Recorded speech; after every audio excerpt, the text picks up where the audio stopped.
Sejam muito bem-vindos aqui ao Joga Simples. O meu nome é Luís Perfeito e hoje trago-vos mais uma análise a uma equipa da Liga NOS que ontem à noite recebeu o Moreirense e perdeu por 2-0.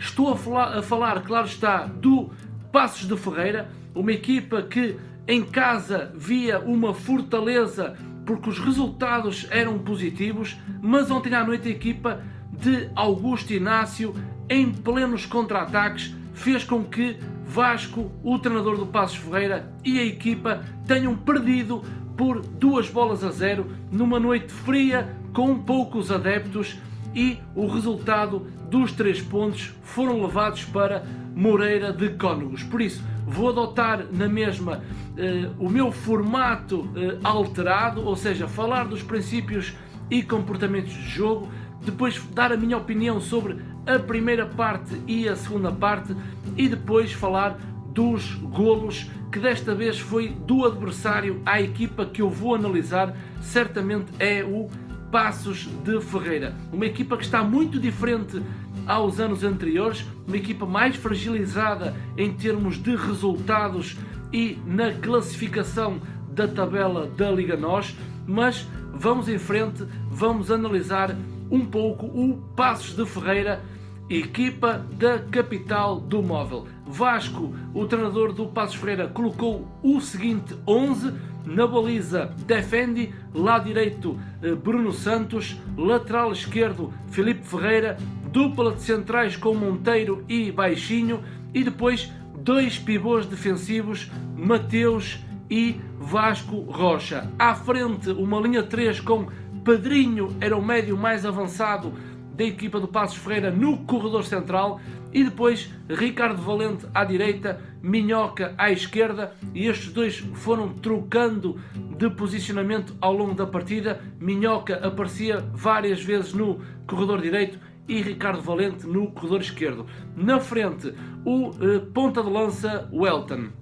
E o Paços de Ferreira, através dos seus princípios e comportamentos, que faz parte do modelo de Vasco, o treinador do Paços Ferreira, era uma equipa que com bola parecia ter indícios de alguma organização, mas depois sem bola era uma equipa desorganizada e com grande dificuldade na sua transição defensiva. Mas isso vou falar um pouco mais à frente. Vamos então à análise do Paços com e sem bola. E nesta primeira imagem vocês podem ver a estrutura colocada em campo através do Paços Ferreira num claro 4-2-3-1, em que os pivôs defensivos eram claramente Mateus e Vasco Rocha, e depois uma linha de 3 médios com Ricardo Valente mais à direita, Pedrinho no corredor central e Minhoca do lado esquerdo. De reparar que depois Elton era o avançado, o jogador mais ofensivo da equipa do Paços de Ferreira. Depois a equipa da capital do móvel, jogando em casa, tinha sempre a sua primeira fase de construção. Havia momentos em que o Moreirense, como não pressionava alto, não pressionava a primeira fase de construção do Paços Ferreira, dava claramente para a dupla de centrais trocarem a bola, neste caso Baixinho e Monteiro, para depois dar seguimento a uma segunda fase quando a bola entrava no setor do meio campo. Mas depois havia também alternâncias na sua primeira fase de construção, ou eram os 2 centrais que saíam a jogar, ou então era um dos pivôs defensivos, ou Mateus ou Vasco Rocha, que depois descia a sua linha para entrar entre os centrais Baixinho e Monteiro, não só para os laterais serem projetados, como também iniciar uma boa construção de jogo, sempre com a superioridade numérica neste setor mais recuado da equipa da capital do módulo. Portanto, havia um misto entre a sua primeira fase com os dois centrais, ou então um dos pivôs defensivos descia para fazer a linha de 3 para que os laterais subissem. Mas depois havia aqui algum contrassenso naquilo que vos falei do Passos Ferreira sem bola, em que várias vezes os laterais eram projetados ao mesmo tempo e depois ficando só na parte mais traseira os dois centrais. E isso o que é que fazia? Fazia com que a equipa de Passos Ferreira ficasse muito aberta e fosse explorada pelas transições ofensivas da equipa do Moreirense. Depois os comportamentos, quando a bola passava, e estamos a falar do Passos Ferreira com bola, quando a bola passava para a segunda fase, daquela fase em que o meio campo depois vai pensar de como é que vai levar a bola para a terceira fase, para a fase da finalização, nos corredores laterais é sinónimo da maioria das grandes equipas da Liga NOS, em que neste exemplo no lado direito era Bruno Santos que dava a largura ao seu corredor e Ricardo Valente fletia um pouco para dentro para criar linhas de passe e para dar o corredor a ser explorado ao Bruno Santos. De reparar também que os pivôs defensivos nesta imagem também estão bem colocados. Está Mateus no corredor direito porque é o lado onde a bola está, e depois Vasco Rocha um pouco fletido para dentro. Neste exemplo, claramente o Passos Ferreira mostrava alguma organização, e depois, dependendo da comunicação entre Bruno Santos e Ricardo Valente, em várias ocasiões era o Ricardo Valente que dava o extremo, que dava a largura ao seu jogo mais ofensivo, e depois Bruno Santos no apoio. E reparem que Pedrinho, sendo o homem mais avançado, era aquele que dava o apoio mais próximo ao jogador que era o portador da bola, dependendo dos corredores onde ela estava situada. Neste exemplo, Pedrinho está no enfiamento da jogada e muito bem. Mais uma vez, nota-se alguma organização e rotinas bem identificadas pela equipa do Passos Ferreira. Do outro lado, do lado esquerdo, era exatamente igual, eram os mesmos comportamentos de jogo, em que em algumas situações era Ferreira que dava a largura ao ataque do Passos de Ferreira, dava a largura ao seu corredor mais avançado, já a contar no último terço de terreno. E depois aqui havia alguma desorganização quando vemos que o Weldon é obrigado a descer e muito no terreno, e depois sente-se aqui a falta de Pedrinho, porque Pedrinho não tem aquela intensidade para funcionar como um médio centro no corredor central. O Weldon deveria estar, como as setas indicam, mais centralizado.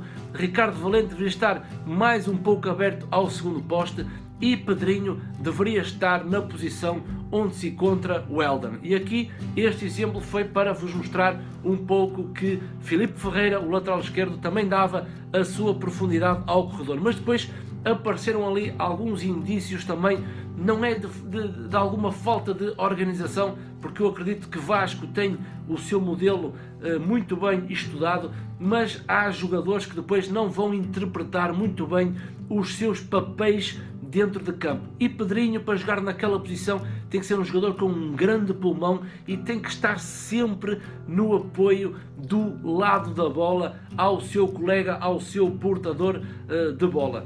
E como apanágio, não só do lado direito Ricardo Valente estava a largura e a sua profundidade, ou seja, abrindo em demasia o jogo do Passos Ferreira. Do outro lado tínhamos Minhoca, que do lado esquerdo também dava a sua profundidade ao corredor, dando largura ao jogo do Passos Ferreira. E neste exemplo vocês podem ver que já aparece Pedrinho no apoio ao Minhoca e o Weldon está no setor mais ofensivo. De reparar que Filipe Ferreira está sempre no apoio quando o Minhoca dá a largura à sua organização ofensiva do Passos Ferreira, e Vasco Rocha, o pivô, também está numa situação muito bem posicionada. Depois havia uma troca posicional sempre que Pedrinho se movimentava em terrenos que não eram o dele, ou seja, quando Pedrinho saía da sua zona de ação no corredor central, quando Pedrinho ia para um dos corredores, e neste exemplo temos o corredor do lado esquerdo, quando Pedrinho dava a largura para ir buscar bola, dar uma linha de passe, o jogador desse raio de ação do lado direito fletia para dentro e fazia a posição de Pedrinho. Estas eram as rotinas identificadas que eu vi por parte de Pedrinho, o local onde o médio se posicionava. Depois esse jogador dessa posição iria depois permutar o posicionamento com Pedrinho. Portanto, quando a bola chegava à segunda fase, Pedrinho era a peça fundamental para desequilibrar a organização defensiva do Moreirense. E depois havia sempre uma permuta de posicionamento e aí eleva-se o grau de inteligência dos jogadores do Passos Ferreira, em que quando Pedrinho saía da sua zona, o outro jogador iria ocupar a posição de Pedrinho. Portanto, foi um Passos Ferreira com bola muito bem identificado, apesar que o Elton continua muito sozinho na frente do terreno, não tendo aquele apoio não só dos médios de Ricardo Valente como de Minhoca, como também Pedrinho chegava muito tarde ao apoio do Elton, o que depois possibilitava que o avançado Passos descesse muito no terreno para assim procurar uma linha de passe e ter a bola em seu poder. Depois, o Passos Ferreira com bola foi muito bem identificado e depois o Passos Ferreira sem bola foi realmente o aspecto mais negativo que eu vi em todo o jogo. De reparar que posicionalmente, em termos de organização defensiva, o Passos Ferreira assumia duas linhas de 4, um quarteto defensivo e depois uma linha de 4 médios. Porquê? Porque Ricardo Valente e Minhoca desciam dos seus corredores para fazer linha com Vasco Rocha e Mateus, e depois na frente Pedrinho jogava naquela posição para anular Cauê e Fernando Alexandre, para depois o Eldon ser o jogador mais ofensivo. Então eram estes os comportamentos do Passos Ferreira sem bola, duas linhas de 4 e depois dois jogadores mais na frente, Pedrinho e o Elton. Mas reparei que nem todos os momentos se aplicaram a este 4-4-2 sem bola. Vi um Passos Ferreira muito desorganizado, a querer pressionar alto, vários jogadores a pressionarem o portador da bola e depois o Moreirense muito descido no terreno, conseguia depois efetuar contra-ataques. Porquê? Porque se o Passos Ferreira pressiona muito alto, vai certamente deixar espaços a serem explorados. E vocês podem ver que nesta imagem que vos trago é uma transição ofensiva da equipa do Moreirense. Vocês reparem que os laterais estão completamente projetados e isso é um erro. Porquê? Porque depois vai faltar alguém no corredor central, onde deveria estar ou Mateus ou Vasco Rocha, quando os laterais se projetam. Mas neste caso o Passos Ferreira projetava na mesma os seus laterais, mas depois ficava com dois defesas centrais, como vocês podem ver na imagem, Baixinho e Pedro Monteiro não conseguiam suster as transições da equipa do Moreirense. Vocês vejam que temos 4, 5 jogadores nesta imagem atrás do prejuízo, a correr em direção à sua baliza, e depois claramente um 3-2 da equipa do Moreirense frente à equipa do Passos Ferreira, e aí notou-se alguma falta de organização no momento em que o Passos Ferreira perde a bola e segundos depois para a tentar recuperar. E é esse espaço em que se chama no futebol a transição defensiva, o Passos Ferreira não esteve bem. Portanto, os princípios de jogo e comportamentos estão falados com o Passos Ferreira com bola e sem bola. Passando para a nossa segunda fase da análise e comentando um pouco da primeira parte e da segunda parte, que depois envolve claramente os golos do Moreirense. O Passos Ferreira na primeira parte entrou, os primeiros 10 minutos, entrou com grande intensidade, com grande motivação em querer chegar depressa ao golo para depois ficar mais calmo no que diz respeito aos seus processos de jogo. Portanto, foram 10 minutos de grande intensidade, muita pressão sobre o Moreirense, Passos Ferreira a querer ter bola, a querer mandar no jogo, porque jogava em casa e certamente faz parte do modelo de jogo de Vasco, o treinador do Passos Ferreira, ter maior percentagem de posse de bola e construir com segurança. O problema é que o tempo foi passando e aos 14 minutos há o golo do Moreirense através de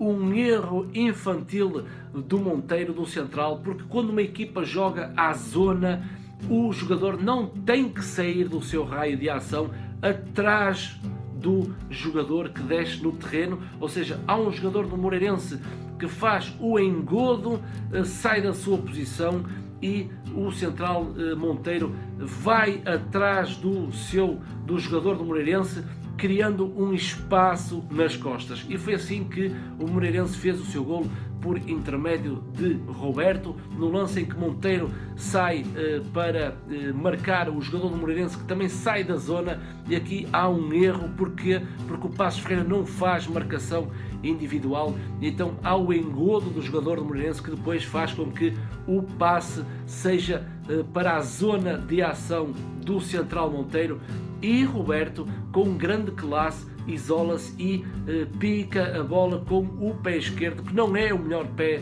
de Roberto, fazendo o golo do Moreirense.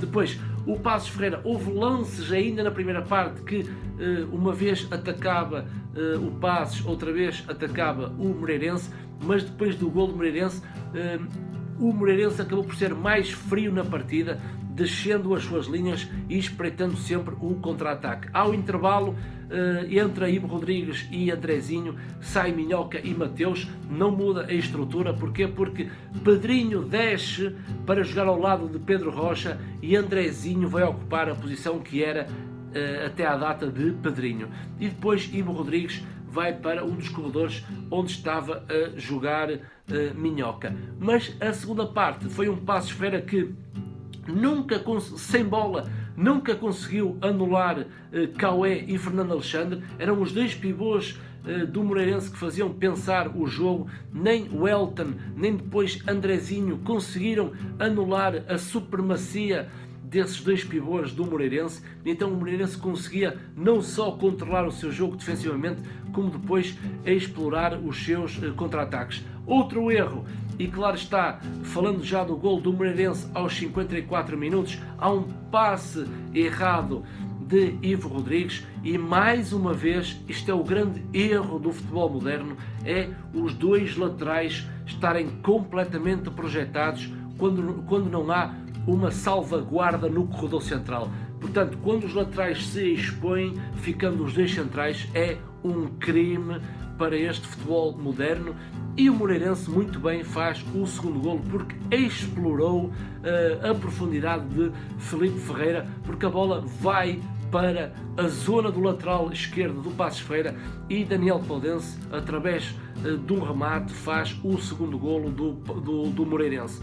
Depois, a transição defensiva do Passos Ferreira nunca foi a mais adequada, porque projetava-se muito no seu futebol mais ofensivo e depois, quando perdia a bola, era um grande problema. Depois, quando entra a meia, Paudense, Roberto na frente, é realmente muito, muito perigoso. E depois também através de muitos passes falhados do meio campo do Passos Ferreira, e mesmo às vezes na primeira fase de construção, através de Baixinho e Monteiro, os passos nunca saíam com grande qualidade. Aos 65 minutos há um penalti sobre Ivo Rodrigues e após uma boa tabela com o Eldon, o Ivo entra na área, sofre penalti, mas depois Pedrinho vai falhar o penalti aos 66 minutos.